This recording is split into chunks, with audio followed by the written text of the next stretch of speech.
경희사당의 강경희입니다. 오늘은 모양이 비슷한 한자를 좀 모아봤는데요. 첫 번째 시간이고 그 전에도 영상이 있지만 좀 보기 좋게 좀 편집을 하고 한자들 좀 정리했습니다. 10번에 나눠서 한번 수업을 해드리는데 오늘은 첫 번째 시간이고요. 우리가 기초적으로 많이 혼란스럽고 혼동스럽고 좀 기초적의 기초의 기초 이런 한자들을 한번 보겠습니다. 한번 시작해 볼게요. 부담 없이 한번 봐보세요. 자, 우리가 보통 선비사와 흑토 처음에 배울 때 이 길이 정도 가지고 한자를 구분을 하죠. 선비사자는 아래가 좀 작고요. 흑토는 아래가 좀 길게 씁니다. 유래를 보면 선비라고 한자에서 표현할 때는 다 좋은 사람을 뜻해요. 그러다 보니까 좋다, 지식이 많다, 똑똑하다. 그러다 보니까 하나를 알려주면 10개 깨우치는 사람이 선비다라고 해서 그렇게 쓰는 경우가 참 많습니다. 그래서 한일과 열십의 결합으로 보고요. 흑토 같은 경우는 땅을 그린 겁니다. 땅을 크게 한일로 그려놓고 이 땅 위에 생명체들이 이렇게 다 땅에 박혀있는 모습을 그리는 거죠. 식물이며 나무며. 그래서 한일 이 자체가 흑토를 뜻하고 위에 있는 건 생명체를 뜻하게 길이 정도로 합니다. 한일과 땅을 그린 한자로 되겠어요. 두 번째, 하늘천과 지압이 붙자도 많이 혼동스러운 한자죠. 자, 땅이 있다면 하늘이 있을 건데요. 하늘도 이렇게 그냥 하늘로 긋습니다. 그러면 아래가 뭐가 남냐면 큰 데가 남죠.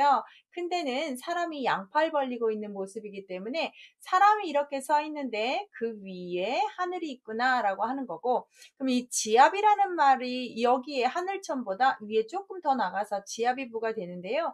먼저 한글부터 해석을 보면 지압이라는 말은 남편이라는 뜻입니다. 한 여자의 아비 역할을 대신하는 사람이라는 뜻입니다. 그래서 여자 입장에서 아버지 같은 남편을 지압이라고 하고요. 이 부분이 힘들면 남편부라고 해도 되고 남자를 상징하기 때문에 사내부라고도 합니다. 그래서 농부나 뭐 어부나 이렇게 할 때 남자를 지칭할 때 쓰는 한자가 되는데 여기서는 이제 남편으로 보는데요. 옛날이나 지금이나 뭐 장가를 가게 되면 좀 표시를 해야 되는데 요즘 현대에는 결혼을 했는지 안 했는지 유부남인지 유부녀인지 구분이 안 되죠. 옛날에도 그럴 가능성이 있기 때문에 결혼한 사람과 안 한 사람 표시를 하는데요. 헤어스타일을 합니다. 부모한테 받은 신체 중에서 모든 걸 훼손하지 않아야 하기 때문에 머리를 다 길게 따고 다니는데 결혼을 하게 되면 다 머리를 올리게 됩니다. 그래서 결혼하면 머리 올려주겠다는 말을 하는 거죠. 여자들은 뒤에다가 비녀를 하고 남자들은 상투를 꽂을 때 동곳을 하는데요. 근데 다 성장해서 결혼을 할 때 위에 머리에다 동곳을 낀 사람. 그래서 이건 남자는 비녀, 남자들은 동곳이라고 합니다. 그걸 그렸습니다. 그럼 동곳이 내가 이렇게 양팔을 벌리고 있는 것보다는 작겠죠. 그래서 위에를 작게 그렸다고 하네요. 하늘천은 사람 위에 이렇게 하늘을 그려놓은 거고 지압이 붙자는 장가를 간 남자 머리 위에 비녀를 동곳을 그린 건데요. 남존여비 사상을 조금 접해서 많이들 설명하는 것 잠깐 얘기하면 지압이 붙자는 하늘천보다 위에 나와서 하늘같이 떠받들고 하늘보다 더 위에인 건 네 남편이다 이렇게 가르치는 책들도 있었죠. 그렇게 하면 이제 여자들이 화내니까 제가 첫 번째 설명했던 동곳으로 하셔야 됩니다. 자, 그 다음 세금과 온전할전도 많이 혼동되는 일단 모양 한번 보실까요? 위에 있는 게 사람 인자고요. 여기는 들립자가 되겠습니다. 확실히 여기부터 틀리죠. 그런데 온전할 전자를 사람 인자로 써도 되는 속자가 있긴 한데 정확히 들립자를 쓰셔야 됩니다. 먼저 온전할전을 먼저 할게요. 임금 앙자에 들어가다입니다. 임금에게 많은 세금과 뭔가를 이렇게 바칠 때는 들여 보낼 때에는 어떤 걸 해야 돼요? 좋고 깨끗하고 완전한 것, 온전한 것. 그래서 완전할 완, 온전할 전, 완전할 전, 온전할 전 이렇게 얘기를 합니다. 임금에게 들여 보내는 것은 완벽해야 되고 보존이 돼야 된다는 천자라면 금자 같은 경우는 여기 보시면 산 모양이고요. 여기 흑토 보이시죠? 그 다음에 흙에 이렇게 반짝반짝 금이 보인다는 겁니다. 흙 속에 파묻혀 있는 금을 그린 겁니다. 여기를 뭐 모일합 이라고 하팔합자 위에를 보시는데 산 모양으로 보셔도 저는 괜찮을 것 같아요. 산이 있고요. 거기에 흙토 있고요. 거기에 금이 반짝반짝 빛나고 있고요. 이 쇠금자는 성씨, 김씨들이 쓰기 때문에 음이 하나 더 있긴 하지만 쇠금이 먼저죠. 그래서 이 들립이냐 사람이냐 금 반짝거리는 게 있느냐 그냥 왕만 있느냐 이걸로 구분을 하셔야 되겠어요. 손수하고 털모 많이 혼동되죠. 뭐 급수가 높거나 한자 많이 아시면 뭐 이런 거 하나도 혼동하지 않으실 텐데 손수는 손을 딱 그렸을 때 위에 이렇게 우리 손 마디 3개를 그렸다고 합니다. 여러분 손 보시면 이렇게 마디가 3개 있죠. 하나 둘 셋. 그래서 이렇게 손수는 안쪽으로 굽어지게 쓰고요. 톨모는 짐승의 털을 그린 건데요. 제가 뭐 그림을 잘 그리진 못하지만 짐승에 이렇게 뒷부분 다리가 이렇게 있다고 하면 보통 이렇게 다리가 있다고 하면 꼬리가 이렇게 있잖아요. 꼬리가 좀 꼬리를 길게 길게요. 그래서 이 꼬리를 바깥쪽으로 펴져 있기 때문에 이렇게 썼다고 합니다. 그래서 꼬리 모양을 이렇게 그린 거구나 라고 해서 외우시면 그림 하나 정도는 연상하시면 좀 편하게 아실 수 있겠죠. 네, 그래서 손수의 아랫부분, 털모의 바깥부분, 이 꼬리 부분을 잘 기억하시면 좋겠습니다. 그 다음 돌석과 오른을 보시면 돌은 바위 틈 위에 있는 돌 모양을 해서 위에 바위가 크게 있기 때문에 이 부분을 위에 안 나가게 쓰는데요. 이것도 살짝 낮은 급수들은 그림에서 온 한자이기 때문에 조금 좀 볼게요. 이렇게 큰 바위가 하나 있었어요. 근데 거기에 조그만한 이런 돌이 하나 있는 거죠. 그걸 그린 거고 오른손 우자는 이 윗부분에 있는 한자가 한자인데요. 이렇게 생긴 것의 변형입니다. 그래서 이렇게 굽어져 있는 것이 한일로 변했고 그 다음 이렇게 삐져나온 건 그대로 살았기 때문에 이걸 손의 모양을 그린 거예요. 손 이렇게 그리면 되잖아요. 손으로 그 다음 입구를 집어넣어서 여기는 돌덩이가 아니라 입이에요. 그래서 손 중에서 입처럼 아주 많이 쓰는 손이 보통 다 오른손이죠. 그래서 오른손 우라고 한다고 합니다. 손 중에서 거의 다 오른손을 쓰니까 입처럼 정말 말하는 혀처럼 많이 사용하는 또 손이다 또는 밥 먹는 손이라고 해서 입구가 먹는 입이니까 우리가 뭔가 먹을 때 오른손으로 집어서 먹는다라고 해서 그렇게 하시기도 되고 그림입니다. 돌이냐 손이냐 그렇게 구분하시면 되겠어요. 소우하고 나도자를 하는데 자, 이 나도자에서 원래의 훈음을 알아야 되는데 낮과 밤의 낮이 맞지만 원래는 말입니다. 말. 우리 타고 다니는 말이요. 이 말이 천간지지에서 그러니까 오전 11시에서 1시 2시간을 상징해요. 자축인묘 진사모니 할 때 오시. 그래서 오시라는 말이 말띠는 낮을 담당한다 해서 나중에 말오가 나도가 돼서 우리는 나도를 기억하고 있어요. 그러면 모양이 비슷한데 여러분 짐승 잘 생각해 보면 말이랑 소랑 상당히 비슷하게 생겼거든요. 말과 소가 비슷하게 생겼어요. 그러다 보니까 모양이 비슷하게 썼는데 그럼 뭘로 구분하냐면 소는 이렇게 뿔이 있는데요. 말은 뿔이 없어요. 그래서 위에를 그리지 않습니다. 원래 말, 오, 소, 우 이렇게 읽었어야 되는데 말띠가 낮을 상징하면서 나도가 돼서 지금은 나도, 소, 우 이렇게 읽고 있으니까 조심하셔야 되고 말하고 소는 닮았다. 이거 꼭 기억하셔야 되겠어요. 그 다음 또하고 깍지킬자 한번 구분을 해보려고 하는데요. 또자도 사람의 손 모양입니다. 아까 제가 오른우 할 때 그렸던 거 있죠? 잠깐만요. 네, 이렇게. 자, 아까 이쪽 손을 그렸다면 이제 오른손, 아까 그때는 왼쪽 손을 그렸다. 이거는 이런 식으로 손을 그려볼게요. 그러면 이렇게 돼 있는 부분에 이 한일이 이렇게 된 거죠. 그죠? 이렇게 굽어진 손이에요. 결론은 얘는 오른손이에요. 손 중에서도 오른손. 그래서 오른손은 자주 쓴다 해서 또라는 말을 쓰는 겁니다. 그럼 손이가 우리가 하나만 있는 건 아니잖아요. 그래서 깍지킬자에 여기다 점을 하나 써서 또자가 하나 더 있는 것이라고 해서 깍지킬차라고 했다고 합니다. 손이 하나 더 있는 거 깍지킬차 이런 식으로 보시면 돼요. 그래서 또는 손이다. 여기다 점을 찍으면 손이 깍지 껴서 이렇게 있는 모습을 그린 것이다. 깍지 끼면 여러분 엄지 이렇게 남아 있잖아요. 그 모양이다 이렇게 보시면 되겠어요. 점이 들어가면 똑같은 자가 하나 더 있다 이렇게 보시면 돼요. 큰 데에 점 찍어도 되는 거 있잖아요. 또 볼까요? 비유하고 두량자 비슷해서 조금 혼란스러운 적 없었나요? 비유는 빗방울이 뚝뚝 떨어진다로 보면 되고 물숫자가 가운데 들어간 겁니다. 근데 두량자는 양팔 저울을 그린 한자라고 해요. 그래서 두 개를 똑같이 양을 재고 있는 저울대 모양이라고 하고, 또 어떤 책 보면 물지개 두 개를 딱 이렇게 쥐고 있는 모습을 그려놔가지고 두 개의 물동 이렇게 해서 두 개라는 뜻을 갖습니다. 이 비유는 정확히 빗방울 모양이 잘 돼 있어서 외우기 쉽고요. 그래서 이 가운데 제가 말씀드린 것처럼 물수예요, 물수. 이렇게 물수. 그래서 물수가 아래로 오면 어떻게 쓰죠? 점점점 이렇게 쓰잖아요. 그걸 그대로 점점점 쓴 거예요. 두량자는 들립자로 잘 쓰셔서 들립 수레나 어떤 무게나 저울대에 무게가 달려있는 두 가지를 이렇게 해서 두량이라고 하면 되겠습니다. 나중에 돈으로 쓰는 조선시대에 한양, 두냥 할 때 돈량도 되지만 거의 두량, 두 개, 양측, 양친부모 이렇게 두 개라는 뜻을 갖고 있습니다.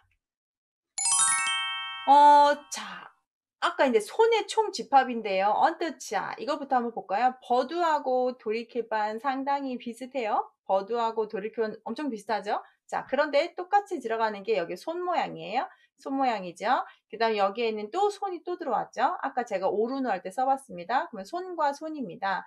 여기 위에 있는 손은 왼손이고요. 아래에 있는 손은 오른손입니다. 왼손과 오른손 이렇게 잡고 다니는 친구를 뜻한다고 합니다. 친구예요. 그 다음 돌이킬 반자 같은 경우는 이 부분을 언덕이라고 보시고, 또 왜요? 언덕이나 벽이나 어떤 평평한 곳이나 그런 벽면을 보고 손으로 뭔가를 이렇게 물건을 뒤집어 놓는 거. 손으로 뭔가를 다 뒤집는 거. 그래서 돌이킬 반, 반대반이라고도 하죠. 벽면, 언덕에서 손으로 뭔가를 뒤집는 행위를 그렸다라고 합니다. 발글명하고 법붕도 상당히 비슷해서 제가 엮어봤는데요. 어때요? 발글명, 법붕 비슷비슷해서 혼란스러운 적 있지요. 한자를 하나씩 하나씩 구분을 하면 하나도 좀 혼란스럽지 않은데 언뜻 보면 비슷하니까. 발글명은 해와 달이 우리 세상을 밝혀주는 천체 은행이기 때문에 해달을 써서 박다라고 하고, 법붕자는 달월이 둔개인 것 같지만 여러 설이 있어요. 어떤 책들은 이게 조개패 두 개로 봐서 돈 묶음이 많다. 그래서 세트로 돈을 묶듯이 묶여 다니고 모여 다니는 친구다라고 하는 책들도 있고, 또 어떤 책은 아주 그 전설의 새인 붕새의 날개를 그린 거다. 새 날개 모양인데 그 붕새가 한번 날면 옆에 있는 모든 새들이 이렇게 따라서 몰려다니면서 그 붕새를 따라다녔대요. 그것처럼 친구들이 이렇게 몰려다녀서 되는, 끼리끼리 모여다니는 친구들. 저 같은 경우도 붕새 쪽으로 많이 설명을 하는데, 일단 같은 모양이잖아요. 그래서 저 같은 경우는 아이들한테 친구는 모양도 닮고 성격도 닮고 비슷비슷한 애가 친구야 라고 해서 닮은 친구들 두 개라고 표현을 합니다. 또 달월 모양처럼 생겨서 애들한테 달이 뜨건 해가 뜨건 계속 보고 싶은 사람이 친구다 이렇게 조금 가르치는 편이거든요. 그래서 같은 모양이 온 거, 여기는 날일과 달월이 온 거 구분하셔야 되겠죠. 자, 이제 이재금하고 하여금요. 쉬운 듯한데 구분이 잘 되고 계시죠? 이렇게 모아서 보면 한자가 그렇게 어렵지 않아요. 그런데 그 만들어진 유래를 하나씩 좀 기억할 필요가 있기 때문에 천천히 좀 보고 있습니다. 이재금자 같은 경우는 위에가 똑같이 합하라면 이렇게 한일로 써도 되고 점으로 써도 됩니다. 모일집 합할 삼합이라고 해서 모일 집자로 많이 봐요. 합할합자 위쪽으로 봅니다. 이재금자는 별 의미 없이 어느 부분에 이렇게 모여 있는 걸 표시한 그림이라고 하는데요. 제가 이렇게 외우라고 권하거든요. 지금 모여라 해서 합하라. 지금 모였는데 지금 모여라고 했죠. 그래서 기억자 보이시죠? 기억이니까 지금의 기억에 이렇게 왔다 이렇게 외우라고 하면 좀 편하거든요. 이재금의 기억, 한글의 기억. 그래서 기억계에서 지금 할 때 금자고요. 명령할 영자 같은 경우는 아랫부분을 좀 볼 필요가 있어요. 이 아랫부분에 있는 한자가 지금 아주 멋지게 써 있는데 이렇게 해서 이렇게 쓴 자고 우리가 병부절이라고 부르는 한자입니다. 무릎을 꿇고 있는 모습이어서 이렇게 변형하기도 하죠. 그런데 왜 제가 이거 같다고 썼냐면, 자 보십시오. 이재금자를 똑같이 썼는데 여기다가 점만 찍게 되면 무슨 자가 되냐면 이것도 명령할 영자의 또 다른 서체입니다. 그러면 이재금하고 이렇게 썼을 경우에 상당히 비슷해가지고 혼동할 수 있죠. 그래서 명령할 영자는 모양이 이렇게 두 개예요. 이렇게 나오면 이렇게 무릎을 꿇고 모여서 임금의 명령을 듣는 모습인데, 만약에 이 모양으로 쓰지 않고 이렇게 이재금 모양으로 쓰게 되면 혼란스러울 경우가 좀 있어요. 점을 붙여야만이 명령할 영자가 되고, 여러분은 명령할 영보다 하여금령을 더 기억하실 수도 있어요. 하여금령, 누구로 하여금, 이제 명령을 받았으니까 또 그걸 시행을 하려고 해서 이렇게 시키는 동사로 쓰는데, 진짜는 명령할 령자입니다. 아우제와 차례제 또 혼란스러울 때 있죠. 아우제 같은 경우도 이렇게 활 모양이 가운데 있거든요. 활을 튼튼하게 오래 쓰려면 활에다 이렇게 가죽끈을 묶었다고 합니다. 그런데 가죽끈을 아래서부터 묶어 올라가 매듭을 진 모습을 그린 한자예요. 그래서 활을 아래서부터 묶어서 이렇게 인 모습에서 아래부터 간다라고 해서 아우제라는 말을 썼고, 차례제를 보시면 아래서부터 쑥쑥 자라면서 자랄 때마다 마디가 생기는 식물을 빗대어서 그게 바로 대나무거든요. 대나무는 자라면서부터 마디가 생기면서 자라더라 라고 해서 마디 상징하는 대나무 써서 이렇게 차례제, 순서제로 씁니다. 자랄 때부터 마디가 생기는 대나무처럼 순서가 있다, 이런 식으로 표현한다고 해요. 그래서 아우제의 차례제 같은 표현이지만 위에 대나무가 있으면 대나무가 나면서 순서가 있는 순서제자고, 그냥 아래부터 뭔가 묶어서 가지고 다니는 활이면 아우제자입니다. 외우실 때도 아래부터 잘 묶어서 튼튼하게 갖고 다니는 화살 갖고 다니는 애는 형이 아니라 아우야, 뭐 이런 식으로 외우면 금방 외우겠죠. 자, 화살씨하고 이를씨를 한번 더 구분해 볼까요? 화살씨는 화살의 모양을 본뜬 한자예요. 그래서 전쟁 나갈 때 화살을 이렇게 가지고 가죠. 우리가 이렇게 화살 촉을 가지고 갑니다. 여기다 이렇게 날개 모양도 있고, 그쵸? 그래서 이 화살 촉을 윗부분이 차지를 하고 아랫부분 날개 모양을 이렇게 그려서 화살 모양을 그린 겁니다. 그럼 이를 실자는 화살하고 관계가 있느냐? 없어요. 잘 보십시오. 얘를 이쪽으로 옮겨서 쓰는 한자였어요. 그러면 어떻게 되냐면 이렇게 써야 되는 한자예요. 그럼 이렇게 쓰면 무슨 자죠? 네, 손수자죠. 그럼 뭐만 남아요? 얘만 남죠. 그래서 손에 어떤 물건을 가지고 있었는데요. 그 물건을 손에서 뭐 한 거예요? 놓쳤어요. 그러면 물건을 손에서 놓치면 뭐 한 거죠? 잃어버리고 실수한 거죠. 그래서 그렇게 그린 한자라고 합니다. 모양이 좀 비슷하긴 한데 화살하고 전혀 관계 없으니까 손에서 물건을 놓쳤다로 외우시면 좋겠네요. 공평할 공자와 나눌 분자인데 위에가 같아요. 근데 아래가 달라요. 먼저 공평하다의 이 세모는 여러분 마늘모라고 아시는데 마늘모 아니고 개인적이다, 사사롭다라는 한자에서 사사롭다의 대표적인 한자입니다. 그런데 이 개인적으로 사사로운 것을 나눌 팔, 여덟 팔은 나누다라는 뜻이 있거든요. 제가 부스 수업이 조금씩 해놨으니까 그런 걸 참고해서 좀 기본적인 소양을 하고 오면 좀 편하겠죠. 자, 여기다가 8팔을 집어넣어서 나누다. 그럼 내 것을 나누어 여러 사람에게 나눠주는데 공평하게 나눠주다 해서 공평할 공짜고요. 아래는 칼도를 집어넣어서 이렇게 또 나누다 쓰니까 칼로 나누다 라고 해서 공평하게 나누다 해서 나눌 분자입니다. 아래 어떤 한자가 왔냐에 따라서 한자의 훈음이 바뀌니까 좀 주의 깊게 보시면 충분히 구분할 수 있습니다. 자, 이름명과 각각각 한번 볼까요? 저녁석의 입구인데요. 저녁이 되면 사람 얼굴이 안 보입니다. 낮에는 사람의 얼굴이 보이니까 이름 부르지 않고 얼굴 마주치고 눈빛 보면 자기 부른지 알아요. 그런데 밤이 되면 얼굴이 보이지 않기 때문에 이름을 불러야 되고, 각각각의 위에가 여기서 보시면 천천히 온다라, 걸어온다 라고 해서 디조울치라는 부수인데요. 걸어오는 발 모양으로 기억하시면 됩니다. 발 모양으로 기억합니다. 발 모양, 걸어서 입구는 사람이라는 뜻이 있죠. 그래서 인구할 때 구자, 식구할 때 구자니까 걸어오는 사람 각자 한 명씩 다른 개인들 이렇게 해서 각각각을 씁니다. 그러면 안일미하고 끝말도 한번 해볼까요? 자, 두 개씩 묶는데 상당히 지금 비슷한 한자들만 하고 있으니까 유념해서 잘 보시면 기본부터 제가 1부에서 10부까지 가시면 많이 한자를 구분하실 수 있을 거예요.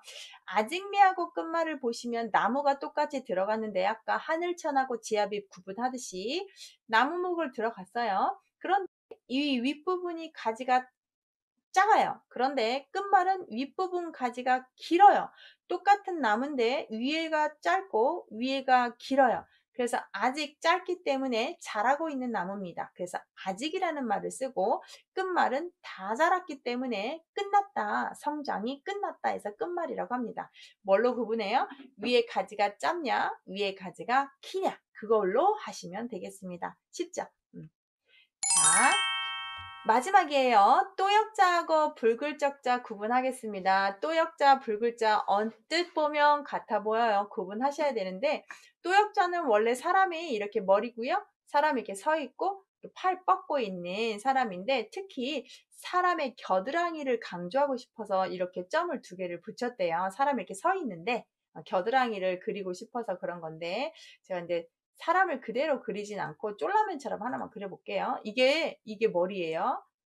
그 다음 목 그리고 사람이 이렇게 팔 그리고 사람이 이렇게 다리가 있다고 치면 사람의 이 겨드랑이 쪽, 이쪽을 이 점으로 표현했다고 합니다. 그래서 사람이 있다, 사람 겨드랑이를 그렸는데 나중에 또 뭔가가 있네 라고 해서 우리가 또라는 말로 부사어로 써본 거지 나중에 겨드랑이 액자도 비슷하게 밤야처럼 쓰게 되지요.